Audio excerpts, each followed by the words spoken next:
Yeah, Cookie, I took a poll in the office, and we all thought that Gravity was worth seeing in the theater.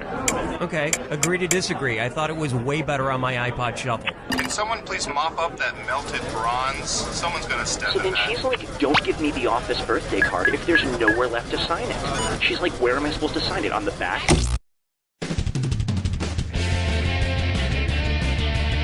This is You Don't Know Jack 2015. I'm your host, Cookie Masterson. And hey, wipe that smile off your face. This is serious. Okay, just kidding. There will be farts and stuff. Listen, don't worry. I find that most people enjoy playing alone. And today's wrong answer of the game is brought to you by the San Francisco Otter Choir. Free concerts every Wednesday, except for mating season. Find the wrong answer associated with our sponsor to get yourself some sweet prizes and bonus cash. And so it begins. Get ready, time for question.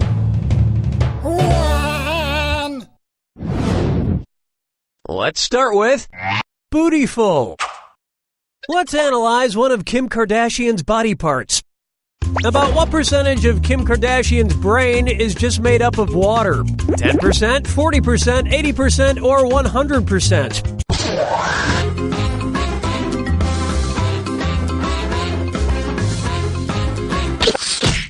What are you implying exactly? One right answer coming up. Kim Kardashian's brain, and everybody else's brain for that matter, is made up of about 80% water. But that other 20% is just so round and firm, I can't stop thinking about it. Oh, Mama, gonna tell you what I'm gonna do. Say it so. Let's try. His acting is alright.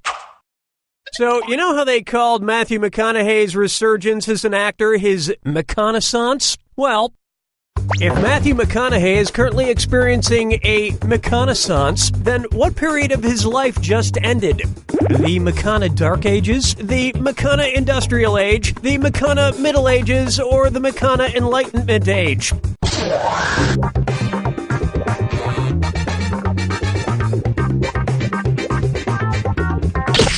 Wait for it. This would have worked. The Renaissance first occurred in Italy in the late 14th century, immediately following the Middle Ages. So the McConaissance would follow the McCona Middle Ages. Which is funny because most Renaissance sculptures also need to put on a damn shirt. Dance with me, Disco 3. And now, brought to you by the letter U-nibrow. It's the put the choices into order, then buzz in and see if you are right. Question. And if you get this one right, I'll rustle up some extra moolah for you. Arrange these Sesame Street characters in order of fewest to most eyebrows. Bert, Ernie, the Count. Ernie, Bert, the Count. Bert, Ernie, the Count. The Count, Bert, Ernie, or Ernie, the Count, Bert.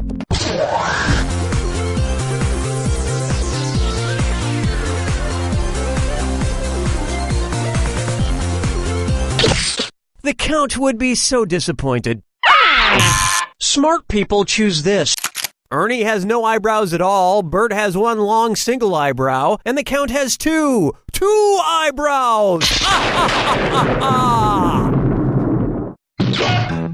And yet, none of them have ever blinked.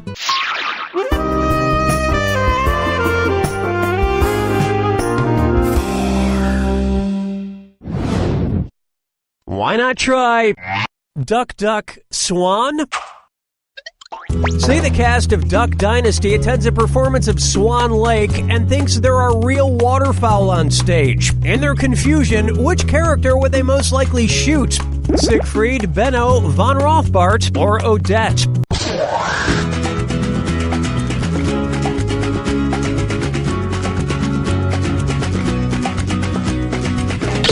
Odette is a princess who has been turned into a swan, so the Duck Dynasty crew would probably fill her full of lead.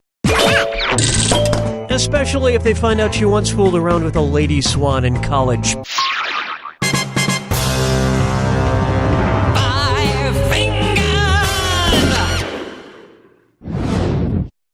Try this on for size.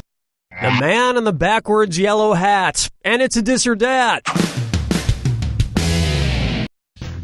I'm going to read off 7 things, and for each one you tell me if it's an alleged antic by pop star Justin Bieber or an antic by the classic children's book character Curious George. If it's Justin Bieber, press the left arrow. If it's Curious George, press the right arrow. All right, let's get started. Peed in a mop bucket.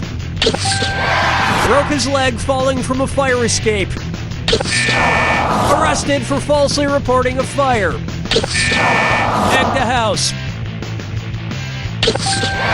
Got high on ether. Fed a bugle to an ostrich. Went to a Brazilian brothel. Forget George, I'm curious how someone could do this badly.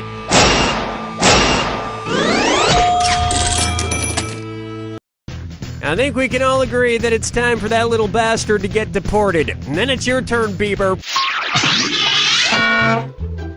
We've finished round 1, and it looks like you might be getting the hang of this. Keep in mind, all the prizes are doubled in round 2. And hint, hint, keep an eye out for the wrong answer of the game. It's still out there. Okay, let's see what's next.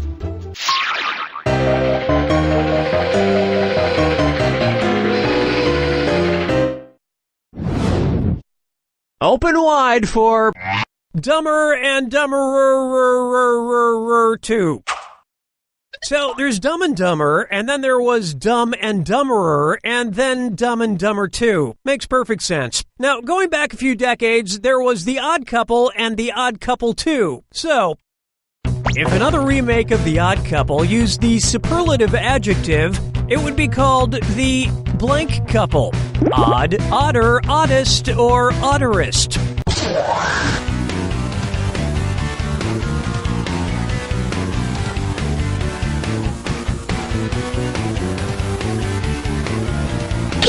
Odd is the adjective, odder is the comparative adjective, and oddest is the superlative adjective. But of course, everyone who made the original Odd Couple movies is dead, which means it's the perfect time for Rob Schneider to swoop in and revitalize the franchise. Question 7. Get up and shake your funky bang. Say hello to Let It Go, Let It Go, Let It Go. At which temperature would Olaf from the movie Frozen melt and die? 30 degrees Kelvin, 30 degrees Fahrenheit, 30 degrees Celsius, or 30 degrees Rankine? He's a snowman.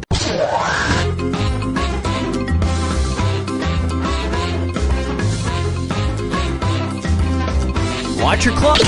30 degrees is below freezing in Fahrenheit and insanely below freezing in Kelvin and Rankine. But it's pretty balmy in Celsius, about the equivalent of 86 degrees Fahrenheit. And I know, blah, blah, blah, he could magically be saved, but I'm talking about what would happen in the real world to a talking snowman. Follow me down to the sea.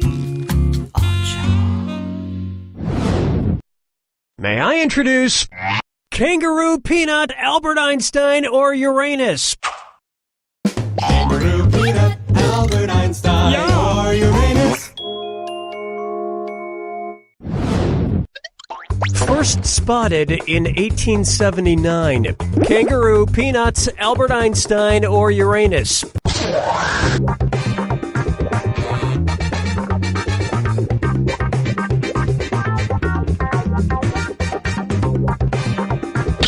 Albert Einstein was first spotted in 1879, the year he was born, probably by a midwife or something, over a century after Uranus was discovered and even longer after kangaroos and peanuts.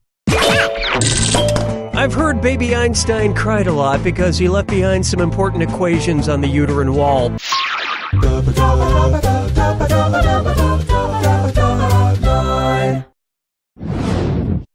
Take a good look at Wine or Lose. If the Washington Redskins rebranded themselves with a non-offensive red-skinned mascot, what could they be called? The Washington Chardonnays, the Washington Malbecs, the Washington Pinot Blancs, or the Washington Rieslings?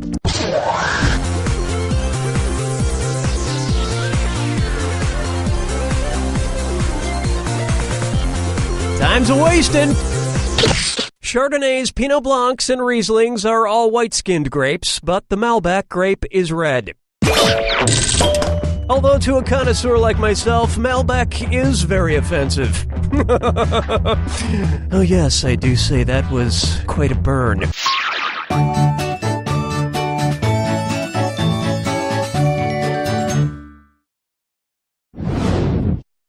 It's time for I Want to Lick and Roll All Night. If Kiss singer Gene Simmons' tongue grew to the average length of an adult giraffe's, how deep into a woman's mouth could he stick it when he kissed her? About 5 inches deep, about 10 inches deep, about 20 inches deep, or about 30 inches deep?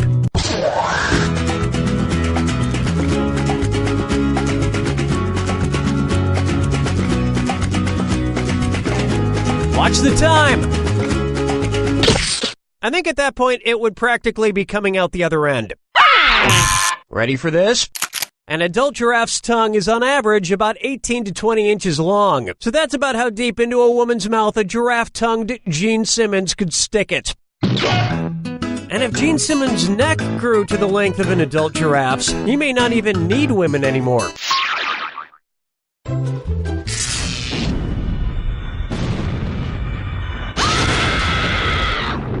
Brace yourself for the attack. When you see 2 clues that match, press the space bar. 2,000 if you're right, but you lose 2,000 if you're wrong. And one more thing. Remember the clue. It's gotta be a match that fits this clue. Your house is made of what? What materials are their houses made from? Good luck.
Don't Say Pajamas is the new game show that's taken the world by storm. Hosted by none other than Terry St. Pancakes. The only rule of this game is not to say the word pajamas. Mr. Edgar Loudshoes, come on down. I can't believe I'm on Don't Say Pajamas! What was that? You said pajamas. Now please sit down. Uh-oh. Remember, don't say pajamas. What do you call clothes that you sleep in? Ooh, pajamas? Nuts! Don't say pajamas. A word that rhymes with bojamas. Well, it's not pajamas.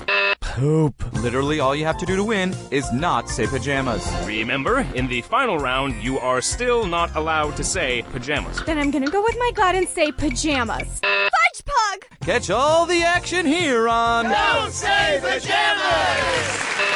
You all have to leave. Hey kids, are your parents out of the room? Yeah! Good, because I want to talk to you about candyforgold.com. At candyforgold.com, we take all your parents' boring old gold and jewelry and send you back bags of delicious candy. But listen, we can't send you the candy unless you send us the gold. So here's what I need you to do. Wait till your mommy and daddy leave the house, sneak into their bedroom, and look through all their drawers. Oh. If you see anything made of shiny gold, just grab it. It doesn't even have to be made of gold, just as long as it's shiny. The next part's easy. Just put it all into a properly sealed and stamped box or envelope and mail it to candyforgold.com. And whatever you do, don't tell your parents. They're busy and they don't want to know anything about this. I'm serious. Keep your mouth shut. That's candyforgold.com. Shh, it's our little secret.